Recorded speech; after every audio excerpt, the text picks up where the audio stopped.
तो कल आप सबका एग्जाम है, कितने बजे से एग्जाम है? 9 बजे से कि 9:30 बजे से?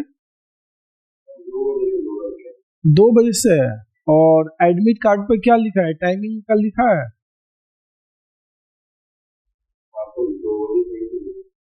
सिर्फ 2 बजे से लिखा है, ये नहीं लिखा है कि कितने से कितने? 5:30 बजे, यानी 3.5 घंटे का आपका एग्जाम होगा। ठीक है, तो आपके पास बहुत ज्यादा टाइम है खुद इन चीजों को बेहतर वे में लिखने के लिए, सोचने के लिए, समझने के लिए, उस पर टाइम देने के लिए क्वेश्चंस को। तो आपको क्वेश्चंस को आराम से पढ़ना है, ठीक है, क्योंकि 3 आवर्स का एग्जाम है आपका। तो आपको एक काम क्या करना है कि जितने इजी क्वेश्चंस है उसको पहले कर लेना, ताकि बाद में ये न रहे कि नहीं आप इधर ही फंस गए और इजी क्वेश्चंस में आपने कम टाइम दिया और उसके चक्कर में आपने क्वेश्चंस को गलत ज्यादा कर दिया। तो ये होने का चांस ज्यादा रहेगा, ठीक है, क्योंकि कुछ पजल्स के क्वेश्चंस होंगे जो आपको परेशान कर सकता है, वो करेगा ही, ठीक है। तो उससे परेशान नहीं होना है। कुछ क्वेश्चंस आपसे न हो तो उससे आपको तनिक भी पैनिक नहीं होना है, उसको स्किप करना है, ठीक है। आप बाद में ट्राई करना, क्योंकि आपके पास बहुत ज्यादा टाइम रहेगा ना करने के लिए। तो आप लौट के आना और एक एक टर्म को अच्छे से पढ़ना। सब शब्दों का खेल है, पजल्स के प्रॉब्लम में शब्दों का खेल है। आप शब्द को अच्छे से पढ़ना, वर्ड्स को अच्छे से पढ़ना, सेंटेंस को अच्छे से कनेक्ट करना और एक एक चीज को लिखना। जब आपको समझ में आए कि क्या कह रहा है तो एक एक चीज को लिखना, उससे बातें करना, तो शायद हो सकता है कि आप उसके लॉजिक्स को समझ पाओ और आप क्वेश्चंस को सॉल्व कर दो। जैसे वो समझ में आ गया ना, क्वेश्चन सॉल्व होने में टाइम नहीं लगेगा। पूरा टाइम आपको समझने में ही देना है कि क्वेश्चंस कह क्या रहा है। लेकिन आपको एक काम इसके पहले करना है कि सारे इजी क्वेश्चंस को पहले कर लेना है, चाहे वो ऑब्जेक्टिव क्वेश्चन हो या फिर सब्जेक्टिव क्वेश्चन। आपको सारे जितने इजी क्वेश्चन है उसको पहले कर लो। ऑर्डर से मायने नहीं, इस ऑर्डर से कोई फर्क नहीं पड़ेगा कि आपने पहले क्वेश्चन नंबर 90 का सोल्यूशन कर दिया, फिर आप क्वेश्चन उसके बाद क्वेश्चन नंबर 40 का सोल्यूशन कर दिया, फिर क्वेश्चन नंबर 32 का सोल्यूशन कर दिया। ऑर्डर से कोई दिक्कत नहीं है, बस जो भी लिखना सही से ही लिखना, ठीक है। और ऑब्जेक्टिव क्वेश्चंस में सारे क्वेश्चंस एमएसक्यू होते हैं, इस बात का आप ध्यान रखिएगा। एमसीक्यू मत सोचिएगा कि यह एक सही हो गया तो बस हो गया, नहीं, आप अच्छे से पढ़ लेना, रिस्क नहीं लेना, क्योंकि आपके पास टाइम की कमी नहीं है, बहुत टाइम है। तो आराम से क्वेश्चंस को पढ़ना है, एकदम शांत मन से, तनिक भी हड़बड़ नहीं होनी चाहिए और रिलैक्स रहना है, ठीक है।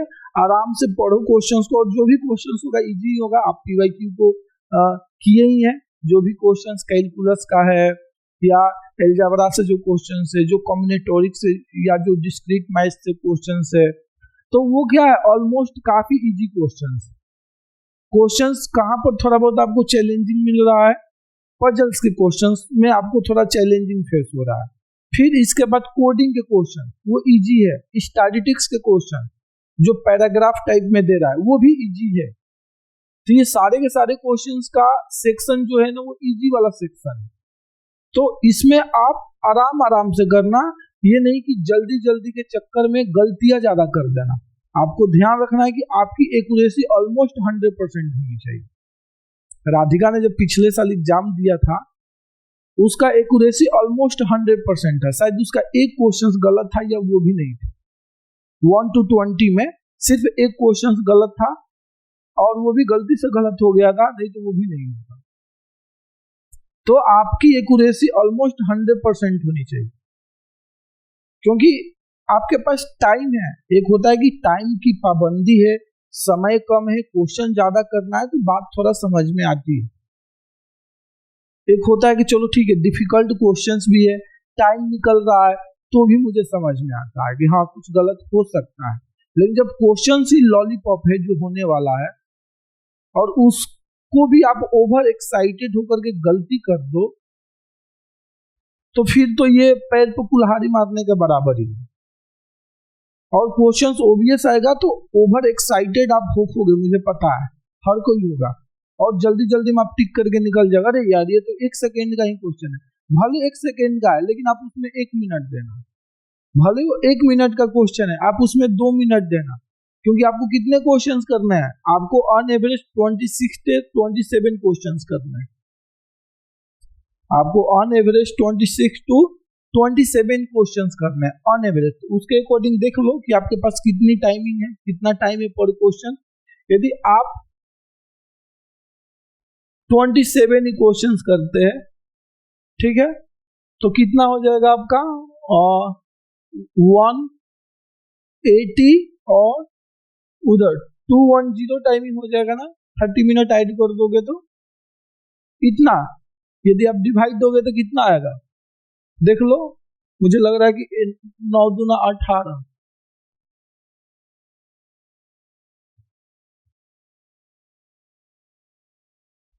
9 6, 9 दूना 18 24, ज्यादा हो जा रहा नहीं, 8 कर दो,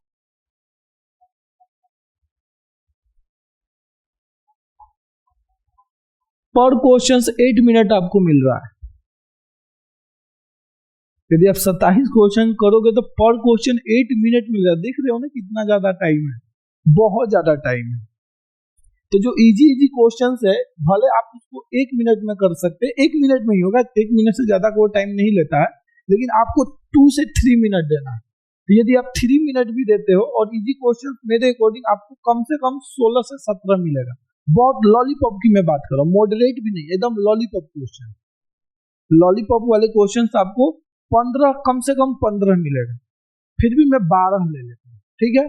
तो बढ़ती आई 36, आपका 36 मिनट यानी 36 मिनट में आपने 12 क्वेश्चंस को कर लिए। वो क्वेश्चन, यह जो 12 क्वेश्चन है ना, यह एक एक मिनट का है, 1 मिनट से ज्यादा का टाइम नहीं लगेगा, लेकिन आपको उसमें 3 मिनट टाइमिंग देना है, क्योंकि हमें जो करना है सही करना है, गलत करना ही नहीं है। हमारी एक्यूरेसी 100% होनी चाहिए। तो ये 3 मिनट दोगे तो 30 हो गया, 36 मिनट माइनस कर दो, 36 मिनट आप माइनस कर दो यहाँ, ठीक है। मान लेते हैं कि 5 क्वेश्चंस मॉडरेट टाइप के हैं, मॉडरेट टाइप के 5 क्वेश्चंस है, तो यहाँ पर आपका 3 मिनट लगना चाहिए, लेकिन आप 5 मिनट देना। चलो ठीक है, यहाँ पर आप 6 मिनट देना, 6 मिनट आप यहाँ पर टाइमिंग, तो कितना हो गया 30 मिनट हो गया, तो कितना हो गया 6 यानी ऑलमोस्ट 1 घंटे में आपने कितना क्वेश्चंस कर लिया, 17 क्वेश्चंस आपने कर लिया 1 घंटे में। चलो इसकी मैं टाइमिंग बढ़ा देता हूं, इसको मैं 1.5 घंटे कर देता हूं, 90 मिनट कर देता हूं। आपने 1.5 घंटे में 17 क्वेश्चंस कर लिए, और आपको कितने क्वेश्चंस करने हैं, 10 क्वेश्चंस ही करने हैं। 10 क्वेश्चंस के लिए कितना टाइम मिल रहा है, 10 क्वेश्चंस के लिए आपको 2 आवर्स टाइम मिल रहा है, यानी 120 मिनट मिल रहा है। पर क्वेश्चंस कितना मिनट मिल रहा है आपको, अब 12 मिनट पर क्वेश्चंस मिल रहा है। क्या ये कम है? 12 मिनट जो पजल्स के क्वेश्चन है, जो स्टोरी टाइप प्रॉब्लम से, जो बेसिक प्रोबेबिलिटी के क्वेश्चन जिसमें दुनिया भर का स्टोरी होगा, आपको इतना टाइम मिल रहा है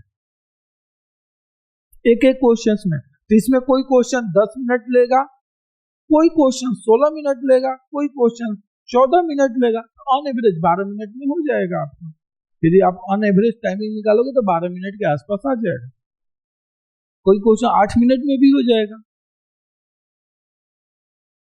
तो इससे क्या पता चल रहा है, इस डेटा को यदि स्टडी किया जाए तो, ऐसे प्लानिंग किया जाए तो, कि हम इजी वाले क्वेश्चंस में इजी वाले क्वेश्चंस को हम आराम से करेंगे, पढ़ेंगे आराम से, थोड़ा भी डाउट होगा उसमें हम टाइम देंगे।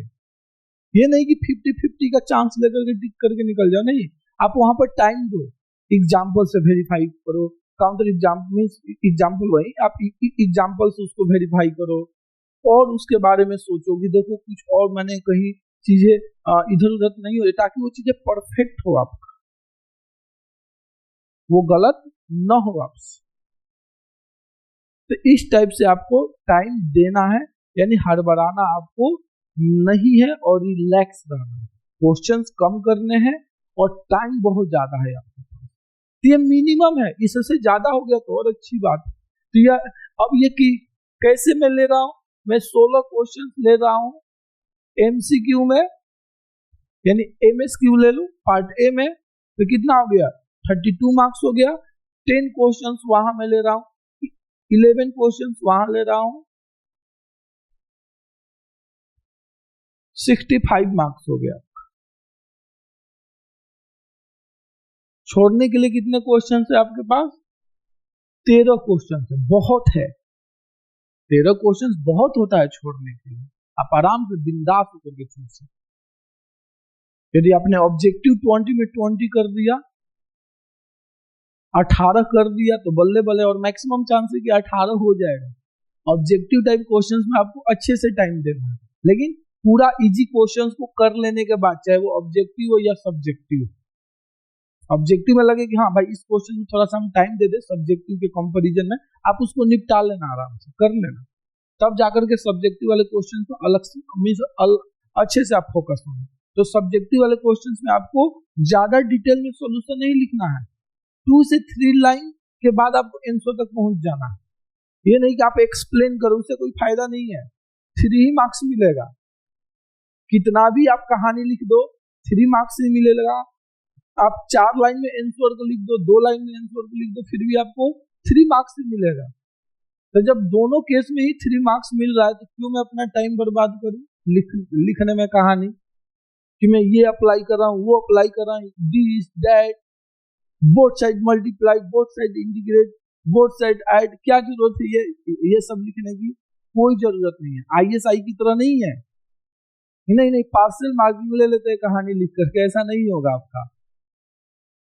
आपका वो स्टेप देखेगा, ठीक है, आपका अप्रोच देखेगा। अब कहोगी सर हमने अप्रोच सही लिया है, आंसर गलत आ गया तो अप्रोच सही होगा तो आपको कुछ मार्क्स मिल जाएगा, लेकिन आंसर सही है अप्रोच गलत है तो मार्क्स शायद ही मिलेगा। ये आप उसके ऊपर डिपेंड करेगा कि वो प्रोसेस को देख रहा है कि नहीं देख रहा है, आंसर को देख के ही मार्किंग दे रहा है। ये भी होता है, कई केस में ये भी होता है कि सिर्फ आंसर देख के ही मार्किंग कर दिया जाता है। माने कॉपी चेक करने वाले के माइंडसेट पर डिपेंड करता है कि उसका मूड कैसा है। तो इसका क्या सॉल्यूशन है, मैं आपको इसके लिए एक सजेशन दूंगा कि आप वैसे क्वेश्चंस का सॉल्यूशन पहले लिखना जिसके बारे में आप 100% श्योर हो। यदि आपने स्टार्टिंग से 3-4 क्वेश्चन एकदम सही सटीक लिख दिया तो उसके बाद आने वाले क्वेश्चंस में थोड़ा गलत भी है लेकिन आपका आंसर सही है तो वो इग्नोर मार देंगे, माने वो ध्यान ही नहीं देंगे। जो भी कॉपी चेक कर रहे होंगे ना वो ध्यान ही नहीं देंगे। मोस्टली यही होता है।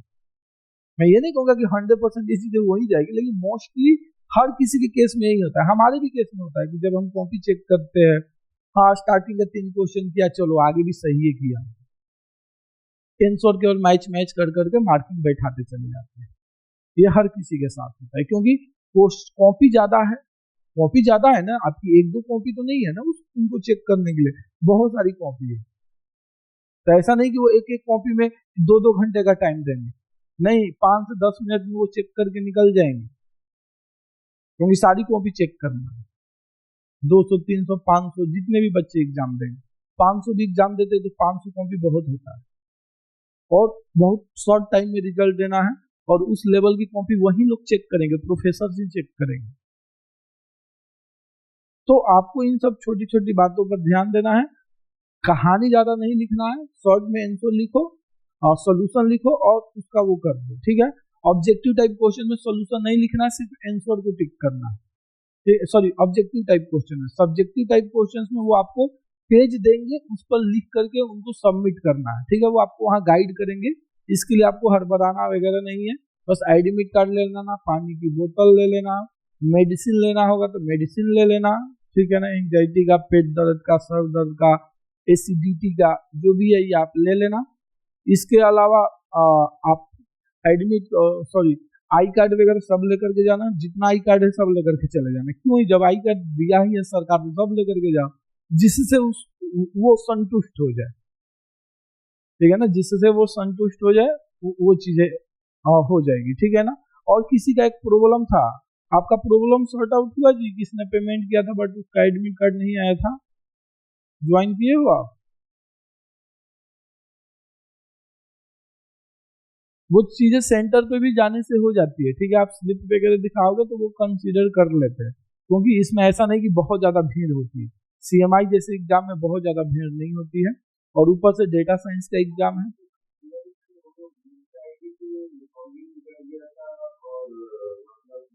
अच्छा अच्छा, हो गया। अच्छा अच्छा, समझ गया समझ गया समझ गया, ओके चलो ठीक। तो ये सारी चीजें हैं, और मैं यही कहूंगा कि बस रिलैक्स रहना, अच्छे से एग्जाम देना, और एग्जाम हॉल पर ज्यादा वो मत करना, ठीक है। पहले पहुंच जाना, लेकिन शांत रहना, किसी पॉइंट्स को पर जा करके वाद विवाद नहीं करना, जो है ठीक है भाई, ठीक है। जैसा है सब ठीक है। बाकी चीजें हम बाद में डिसाइड करेंगे कि इंटरव्यू लेगा कि नहीं लेगा, क्या करेगा। लेगा तो हम उसका तैयारी करेंगे, ठीक है ना। लेगा तो हम मॉक इंटरव्यू लेंगे, नहीं लेगा तो ठीक है, तो वो चीजें बाद में होगा, क्योंकि वो टेंटेटिव लिखता है हमेशा कि मेरा मन करेगा तो ले भी सकता हूँ। तो हम पहले से कैसे डिसाइड कर ले, ठीक है ना। तो जब शॉर्ट लिस्ट आएगा उस समय पता चलेगा कि वो लोग इंटरव्यू लेंगे कि नहीं लेंगे। तो उस समय की बातें उस समय पर छोड़ दिया जाए। हमारा अभी फोकस है एग्जाम देना। अभी तक इंटरव्यू नहीं लिया है, तो हम उसी वे में एग्जाम देते हैं, ठीक है। और प्लानिंग करो और पढ़ाई लिखाई छोड़ो, जितना है उतना हो गया, ठीक है।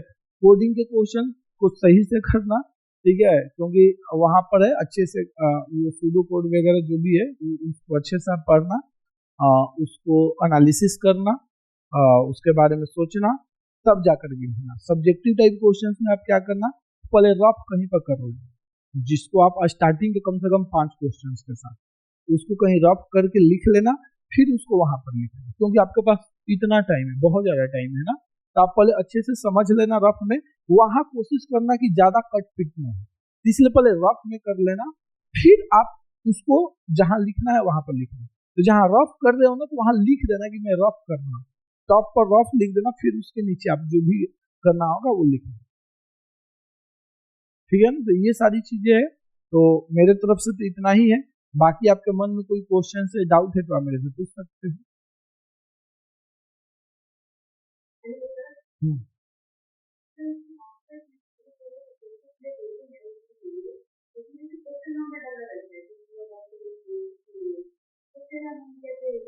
अच्छा अच्छा अच्छा, नंबर डाला, ठीक है, तो आप उसी के सामने लिखना, तब तो अच्छी बात है ना।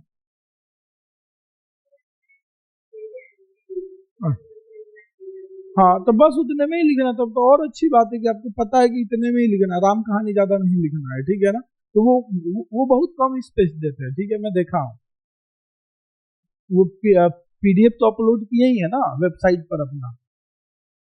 हाँ तो, हाँ तो वहां से भी आपको डायरेक्शन मिल रहा है कि हमें ज्यादा नहीं लिखना है, कम में ही लिख के निकल जाना है, ठीक है ना। हाँ, रफ वगैरह कहीं से कर लेना, ठीक है ना। या रफ के लिए उनसे A4 शीट आप मांग सकते हो, सर मुझे A4 शीट दीजिए, मुझे रफ।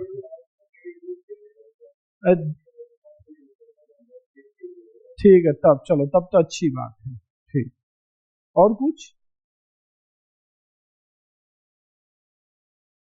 तो बस इंजॉय करो, और कल शाम में मिलते हैं कि क्या एग्जाम रहा, कैसे रहा। शाम में हम 7 साढ़े 7 बजे मीटिंग रखेंगे, 7:30 बजे के ही आसपास रखेंगे, क्योंकि 9 बजे से मेरी क्लास है। तो 7:30 बजे से मीटिंग रखते हैं कि कैसा क्या पेपर रहा, क्या कट ऑफ हो सकता है एक्सपेक्टेड, क्योंकि वैसे तो इस बार का गेस उतना सही सटीक नहीं बैठ रहा है, फिर भी शायद सीएमआई में ज़्यादा भीड़ नहीं है, तो हो सकता है कि यहाँ पर चीज़ें सही हो जाए। और हमारे पास एक अच्छा खासा डेटा भी है कि क्या है क्या नहीं है, और दूसरा कि रिलैक्स रहना है, ठीक है, ज़्यादा हड़बड़ाना नहीं है। और जितना रिलैक्स रहोगे उतना एग्जाम आपका बेहतर होगा, जितना खुद को प्रेशराइज करोगे उतना आपका एग्जाम खराब जाएगा, सब पढ़ा लिखा बेकार हो जाएगा, ठीक है। तो एकदम रिलैक्स रहना, पेपर तो टफ आ गया तो अच्छी बात है, ये तो खुशी की बात है। टफ ही तो हमें चाहिए, हमें पेपर इजी नहीं चाहिए, क्योंकि टफ होगा तो सिर्फ आपके लिए नहीं होगा, सबके लिए टफ होगा। तो आपको पेपर टफ ही चाहिए, इजी तो चाहिए ही नहीं। जितना ज्यादा टफ पेपर होगा उतना आपके लिए बेहतर होगा, और ज्यादा बेहतर होगा, सुप्रीमम के स्टूडेंट्स के लिए और ज्यादा बेहतर होगा, ठीक है। तो टफ आए तो और ज्यादा बेहतर है, ठीक है। ये कमेंट कर पाना मुश्किल है कि इजी आएगा कि मॉडरेट आएगा कि डिफिकल्ट आएगा। अभी तक आप पेपर का पैटर्न देख ही रहे हैं, जो इजी है बहुत ही इजी है, ठीक है ना। और हर एक साल ही इजी है, बहुत ही इजी क्वेश्चन है, 10 से 12 तो 15 क्वेश्चन तो बहुत बहुत ही इजी क्वेश्चन है। हाँ, 5-6 क्वेश्चन होते हैं जिसको छोड़ना है, ऐसा तो है नहीं कि हमें सब कुछ करके आना है, 100 में 100 करके आना है, हमें टॉप नहीं करना है। हमें एक सीट लेना है CMI के अंदर, 65 सीट्स है, तो हमें उस 65 सीट के रेंज में आना है, हमें टॉप नहीं करना है, ठीक है। हमारा फोकस सीट है, जो कि 60 मार्क्स कर लेने से जनरल कैटेगरी से ऑलमोस्ट मिल जाता है। 65 ज्यादा सेफ रहेगा, देखा जाए तो 65 स्कोर ज्यादा सेफ रहेगा। लड़कियों के लिए चूंकि रिजर्वेशन है तो 55 स्कोर हाईली सेफ होता है, कभी कभी 50 मार्क्स भी कट ऑफ जाता है, तो 55 लड़कियों के लिए हाईली सेफ है। बाकी OBC हो गया, SC ST हो गया, तो इनके लिए वही 40-45, मैंने 45 OBC के लिए 50 और SC ST के लिए वही आपका 40 से 45 मार्क्स सेफ होता है। तो जो है यही है, EWS के लिए वही 50+ ही सेफ रहेगा, ठीक है ना, 50+ ही रहता है। और वैसे ये लोग उतना कैटेगरी को वेटेज मुझे लग रहा है कि नहीं ये देते हैं, फिर भी एक कहने के लिए हो जाएगा, ठीक है। तो वही है, कट ऑफ किसी के आसपास रहे। तो बाकी आप अच्छे से एग्जाम दे करके आओ, और जो भी करना सही करना, मैं यही कहूंगा। और टाइम देना, सोचना, क्योंकि आपके पास टाइम की कमी नहीं है, आपको मैं एनालिसिस भी करके दिखला दिया, साफ साफ पिक्चर आपको दिख रहा है, ठीक है। तो जाओ एंजॉय करो, और शाम में 7:30 बजे मिलते हैं, ठीक है ना। चलो, बेस्ट ऑफ लक। और हाँ, क्या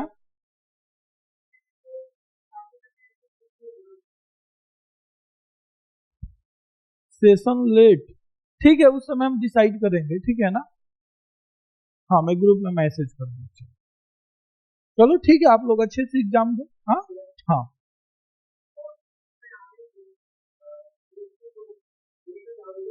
नहीं एडमिशन मिल जाता है वो ना, अभी वेटिंग लिस्ट नहीं दिया, लेकिन हम इस बार मेल करेंगे। जैसे आप एग्जाम देकर के आओगे ना, तो हम एक बार एनालिसिस कर लेंगे और उनको एक प्रीवियस डेटा के बेसिस पर हम उनको मेल करेंगे कि सर आप प्लीज वेटिंग लिस्ट भी दो, क्योंकि जो 65 देता है लिस्ट, उसमें सारे स्टूडेंट एडमिशन नहीं लेते हैं। तो हम उनको मेल करेंगे कि सर आप एक दूसरा लिस्ट भी निकालो, एक लिस्ट वेटिंग लिस्ट निकाल दो, ठीक है ना। तो हम इसके लिए मेल करेंगे, आप पहले एग्जाम होगा।